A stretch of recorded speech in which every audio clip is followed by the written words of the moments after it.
베드로 사도가 베드로 전서에 이어서 베드로 후서 이 두 번째 편지를 쓰는 이유가 뭘까? 오늘 본문에 보면 아주 정확하게 설명을 하고 있습니다. 1절 말씀 우리 같이 한번 읽어보겠습니다. 1절입니다. 시작. 사랑하는 자들아, 내가 이제 이 둘째 편지를 너희에게 쓰노니 너희의 진실한 마음을 일깨워 생각나게 하기 위해서 이 편지를 쓴다. 예수님의 가르침, 또 많은 사도들의 가르침, 그 가르침을 이 베드로 후서의 편지를 받는 사람들이 좀 상기하도록 하기 위해서 내가 이 편지를 쓴다. 부모된 입장에서도 자녀들에게 이렇게 반복적으로 얘기하는 부분이 있잖아요. 왜요? 요거 꼭 좀 기억했으면 좋겠다. 우리 아들이, 우리 딸이 앞으로 인생 살아가면서 또 신앙생활하면서 이거 하면서 요건 좀 기억했으면 좋겠다. 그래서 반복적으로 얘기하는 부분이 있는 것처럼 베드로 사도도 이제 자기의 죽음을 확인한 다음에 어떻게 하면 예수님이 하신 말씀, 자신과 다른 사도들이 하신 말씀들을 이 신앙의 후배들이 그것을 기억하고 늘 생각하면서 그 말씀대로 살 수 있을까? 그런 생각 때문에 오늘 이 편지를 쓰게 되었다. 이렇게 기록하고 있습니다. 구약의 선지자들이 외쳤던 것은 예수 그리스도의 초림, 메시아가 이 땅에 오실 것이다. 구약의 모든 선지자들은 바로 예수님의 초림에 대해서 예언을 했죠. 왜냐하면 여러 가지 억압과 여러 가지 힘들고 고통스러운 그런 삶 속에서 메시아가 이 땅에 오셔서 우리를 구원하실 거다. 이는 저 소망을 불러일으키기 위해서 구약의 선지자들은 메시아가 이 땅에 올 것이다. 이것은 저 강조했죠. 그렇다고 한다면 신약의 사도들은 무엇을 강조했을까? 예수 그리스도의 재림을 강조했어요. 그러니까 구약의 선지자들은 메시아가 이 땅에 오겠다. 초림. 이걸 강조했다고 한다면 이 사도들은, 신약의 사도들은 예수 그리스도가 다시 오십니다. 구약의 예언대로 이 땅에 오신 예수님이 다시 이 땅에 오실 것이다. 이것을 굉장히 강조해서 가르쳐 주고 있죠. 초대교회 성도들이 사도가 전한 말씀을 기억하고 주님이 다시 오시는 것을 기다리면서 경건한 삶을 살기를 원하는 그런 의미에서 이 편지를 쓴다. 이렇게 말하고 있는 거예요. 오늘 한국에도 보면 수많은 교회들이 있어요. 부천에도 보면 1600여 개의 교회가 있어요. 어마어마하게 교회들이 참 많아요. 그런데 이렇게 교회가 많은 그런 부분들도 있지만 또 함께 이단들도 굉장히 많아요. 곡식이 자라면 곡식만 있는 것이 아니라 가라지가 함께 자라는 것처럼 수많은 교회들이 세워지면서 이단들도 함께 편승해서 복음을 저해하고 많은 사람들을 잘못된 길로 인도하는 그런 일들도 함께 하고 있다는 거예요. 그래서 우리에게 필요한 것은 뭐냐면 분별력이라는 거예요. 이게 정말 하나님이 원하시는 건강한 경건한 공동체인가 아니면 이단인가, 이것을 분별할 수 있는 지혜가 있어야 우리의 영혼이 제대로 살지, 이 분별력이 없어서 이단으로 빠지게 되면 신앙생활은 누구보다도 열심히 잘하는데 결국은 영혼이 멸망당하게 될 것이다. 이단들은 대부분 기존 교회들을 분열시켜요. 기존 교회들이 잘못됐다고 주장해요. 그죠? 그리고 가정을 분열시켜요. 개인의 삶이 없어요.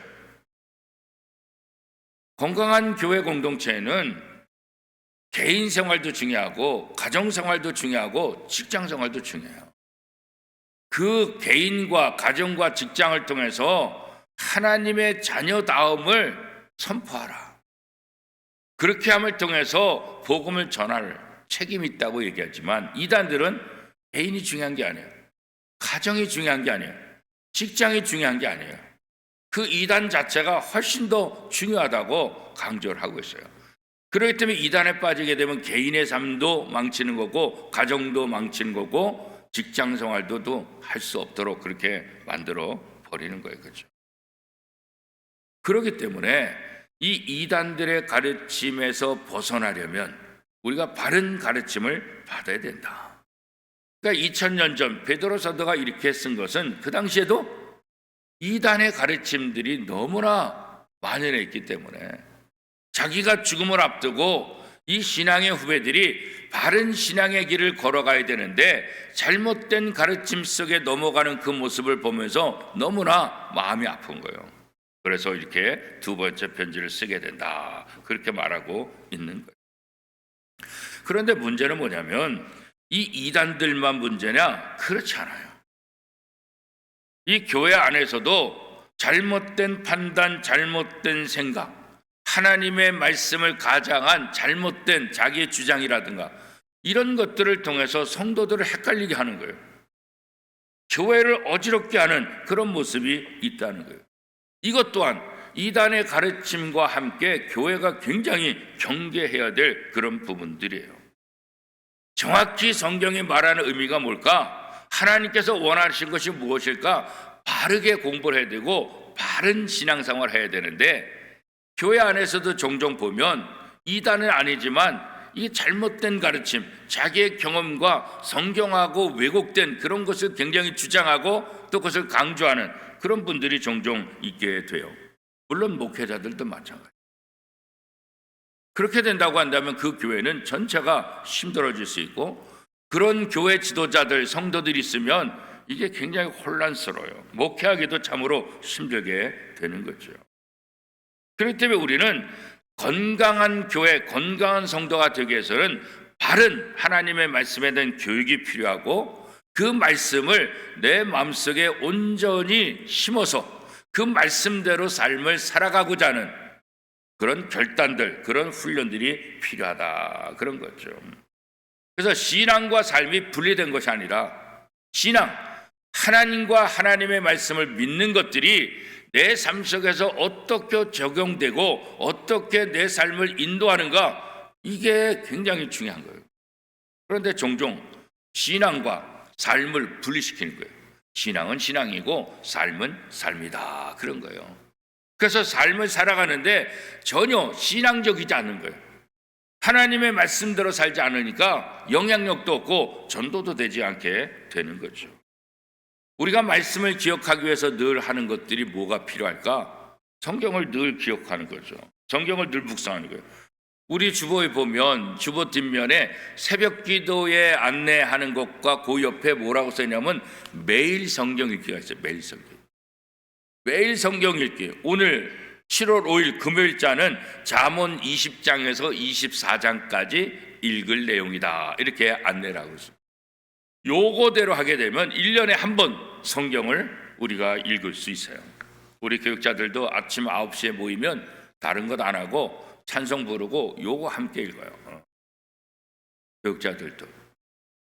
그러니까 매일같이 짧지만 매일같이 말씀을 묵상하는. 물론 어떤 때는 말씀을 읽어도 도대체 무슨 내용인지 모를 수도 있어요.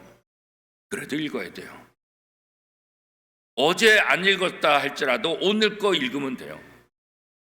밀린 거 미리 다 읽고 읽겠다 그러면 못 읽어요. 지나간 건 지나간 거예요. 밀린 건 밀린 거예요.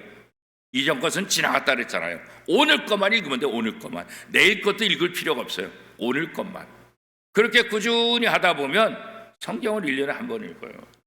그렇게 1년에 한 번씩 성경을 읽고 설교 시간을 통해서 또 다른 모임을 통해서 구역 예배를 통해서 성경을 조금씩 읽다 보면 이게 이제 반복이 되면서 지난번에 이해가 안 됐던 것들이 다른 성경 구절을 읽다가 아하 이게 이 말이구나 그것을 이제 깨닫게 되는 거예요.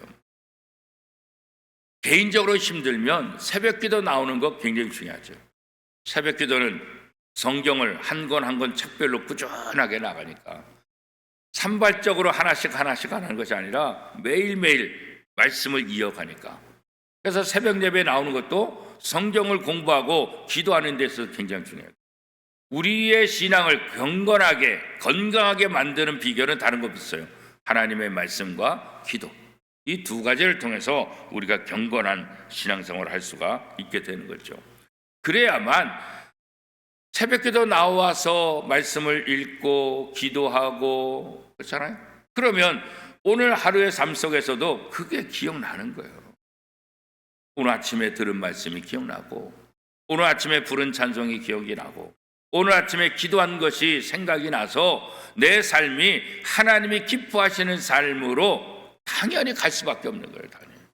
그래서 새벽 기도는 그런 면에서 굉장히 중요한 거죠. 우리나라가 여러 가지 잘하는 부분들이 많죠. IT 부분, 또 운동, 스포츠 이 부분들도 우리나라가 굉장히 잘해요. 그죠? 근데 우리나라가 지금 하지 못한 것 중에 하나가 뭐냐면 노벨상 받는 거예요. 물론 과거에 김대중 대통령이 노벨 평화상을 받았지만 그건 좀 별개고, 노벨 그 상 중에서 문학상 같은 것들, 그죠? 과학자 같은 것들, 이런 것들은 우리가 받지 못하죠. 우리나라 시인이 또 우리나라 작가가 노벨 문학상에 최종까지 갔다가 이제 떨어진 경우 몇 번 있어요. 그 이유가 뭘까? 그랬더니 우리나라 언어로 표현하는 것들이 영어로 번역하기가 너무 힘들다는 거예요. 그러니까 우리는 읽으면 그 감정이 있고 너무 좋다 그러는데 이게 영어로 번역해서 나가면 이게 그 감정이 안 살아나니까. 그 다음에 또 중요한 것은 어떤 분이 그러더라고요. 노벨 문학상 타기를 그렇게 원한다고 한다면 대한민국 국민들이 책을 많이 읽어야 된다는 거예요. 근데 책은 읽지 않으면서 문학상 받기, 노벨 문학상은 받아야 돼. 말도 안 된다는 거예요. 말도 안 된다는 거예요. 그러니까 외국에 유럽에 있는 사람들은 휴가를 가면 언제나 책을 갖고 간다잖아요. 책을. 그래서 외국 이렇게 종종 나가다 보면 이렇게 휴양지에 있을 때 보면 누워서 또 엎드려서 앉아서 책을 읽는 외국인들이 굉장히 많아요. 그죠? 우리나라는 별로 안 그렇잖아요. 그죠? 우리나라는 별로 안 그래요. 그러니까 그 국민들이 책을 많이 읽어야, 또 그것들이 영어로 많이 번역이 되어야 다른 사람들에게 또 영향력을 줄 수 있다. 그런 거죠. 마찬가지로 성경을 읽지 않으면서 그리스도인답게 살겠다. 어불성설이라. 성경을 읽지 않는데 어떻게 그리스도인답게 살아요? 성경을 읽지 않고 기도하지 않는데 어떻게 하나님이 기뻐하시는 삶을 살겠다 말할 수 있어요? 말도 안 된다는, 말도 안 되는. 그런데 성경도 안 읽고 기도도 안 하면서 나 그리스도이냐? 이렇게 생각하는 사람들이 굉장히 많이 있다는 거예요. 그렇죠? 이 베드로 사도의 편지를 받고 있는 이 수신자들, 2000년 전에 이 사람들 있잖아요. 그 당시 교회 공동체 안에 이단들이 나타나서 자꾸 교인들을 위협하고 넘어뜨리는 그런 상황 속. 특별히 뭐가 문제겠어요? 예수 그리스도의 재림에 대한 부분. 야, 무슨 재림이 있어? 재림이 없지. 그렇게 하는 거죠. 자, 우리 3절 말씀 같이 한번 읽어보겠습니다. 3절 시작.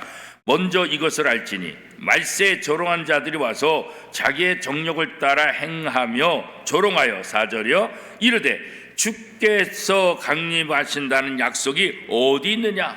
조상들이 잔 후로부터 만물이 처음 창조될 때와 같이 그냥 있다 하니. 기존의 교인들을 흐트러 버리는 거예요. 말씀대로 살려고 하는 사람들을 흐트러 버려요. 그러면서 가장 강력한 무기가 뭐냐면 재림에 대한 거예요. 신약 시대의 사도들에게 있어서 가장 중요한 건 뭐라 그랬어요? 예수 그리스도의 재림을 강조할, 재림을. 그런데 재림 없다 그렇게 말하는 거예요. 무슨 재림? 아니 지금 우리가 살고 있는 세상 이게 언제부터 있었는데 이게 변한 적 있냐? 무슨 재림? 이 세상이 뭘 멸망해? 종말이 어딨어? 다 쓸데없는 사람들이 만드는 거지 우리가 살고 있는 세상은 영원히 변치 않아, 멸망하지 않아, 이런 생각들을 하고 있다는 거예요. 이들을 향해서 베드로는 아주 강력하게 비판을 하고 있죠. 어떻게 해요? 5절 말씀 같이 한번 읽어보겠습니다. 시작. 이는 하늘이 옛적부터 있는 것과 땅이 물에서 나와 물로 성립된 것도 하나님의 말씀으로 된 것을 그들이 일부러 잊으려 함이로다. 야, 너희가 보는 세상 이게 처음부터 있었다고? 쓸데없는 소리. 하나님이 말씀으로 창조하신 거죠. 처음부터 있었던 것 아니야. 하나님의 말씀으로 창조하셨어. 그렇기 때문에 이 세상은 유한한 거고 언젠가는 사라질 수 있다는 것, 이거 우리가 기억해야 된다. 불로 세상을 심판한 것처럼, 불로 세상을 심판한 것처럼 마지막 날에 모든 것들이 심판받을 수 있다는 것을 다시 한번 이야기를 하고 있는 거죠. 7절 말씀 같이 한번 읽겠습니다. 시작. 이제 하늘과 땅은 그 동일한 말씀으로 불사르기 위하여 보호하신 바 되어 경건하지 아니한 사람들의 심판과 멸망의 날까지 보존하여 두신 것이라. 이 땅은 하나님께서 심판하실 때까지 보존하는 것이지, 하나님이 심판하면 이 땅은 다 사라질 것이다. 그래서 요한계시록 뭐라고 말했어요? 새 하늘과 새 땅. 지금 우리가 보는 이것이 아니라 하나님께서 예수님이 재림하시게 되면 새 하늘과 새 땅으로 지금의 모든 것들은 다 심판받아 없어질 것이지만 그리스도인들, 하나님을 믿는 사람들을 위한 새 하늘과 새 땅을 하나님께서 준비하실 것이다. 사실 사람의 머리로 어떻게 이 말씀을 이해할 수 있겠어요? 예수 그리스도의 재림, 이 세상의 종말, 우리 눈앞에 펼쳐지는 것만 바라보던 사람들이 어떻게 이것을 이해할 수 있겠어요?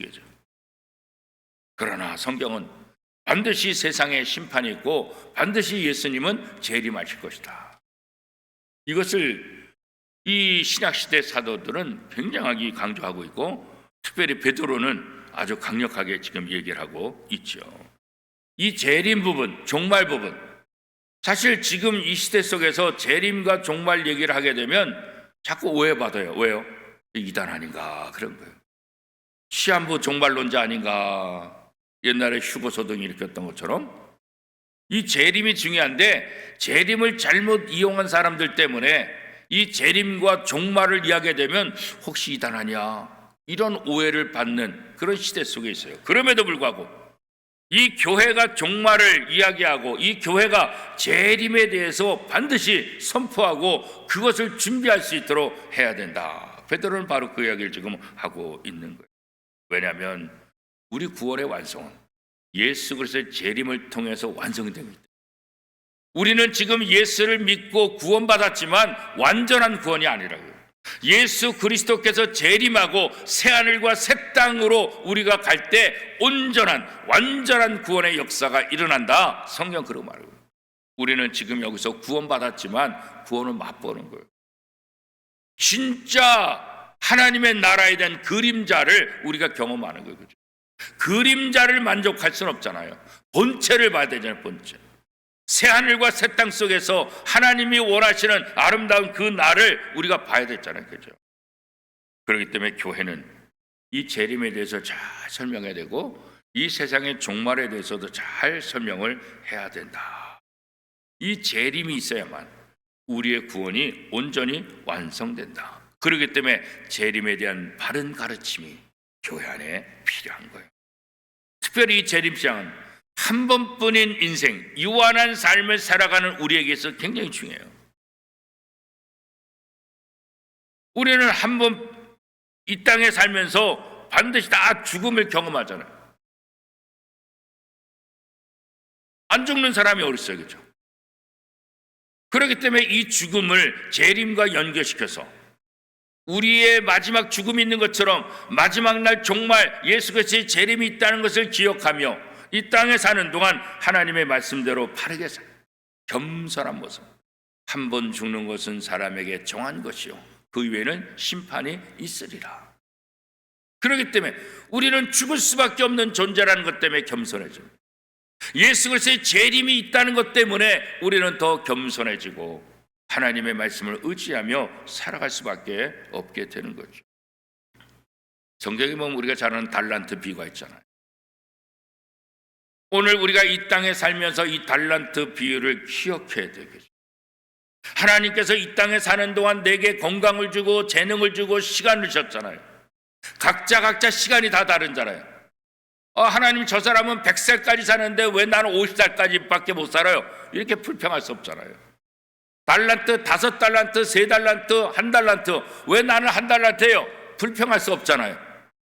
우리가 이 땅에 살면서 각자가 다 틀리다고요. 5달란트, 3달란트, 1달란트. 그러나 중요한 것은 뭐겠어요?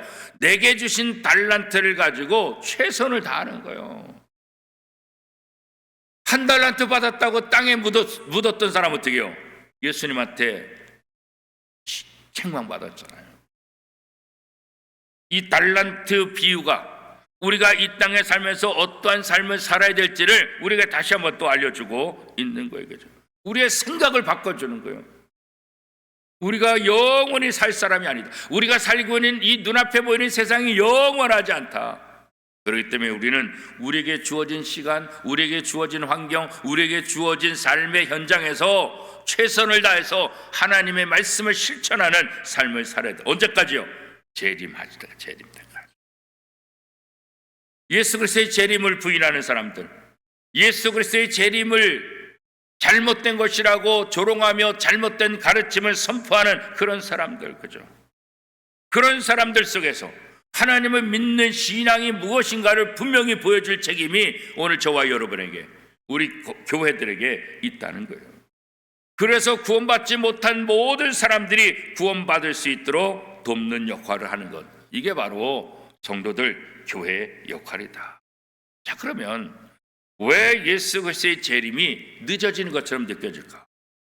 예수님께서 승천하실 때 너희가 보는 대로 내가 다시 올 것이다, 이 말씀을 문자적으로 믿어서 자기의 생애 동안 예수님이 재림하실 것이라고 믿었기 때문에 임박한 종말론, 그래서 직장도 그만두고 요즘 말로 말하면 아무것도 안 하고 예수님이 곧 오실 거니까 그냥 가만히 있다가 우리가 들림 받으면 된다, 이렇게 생각하는 사람이 많았다고.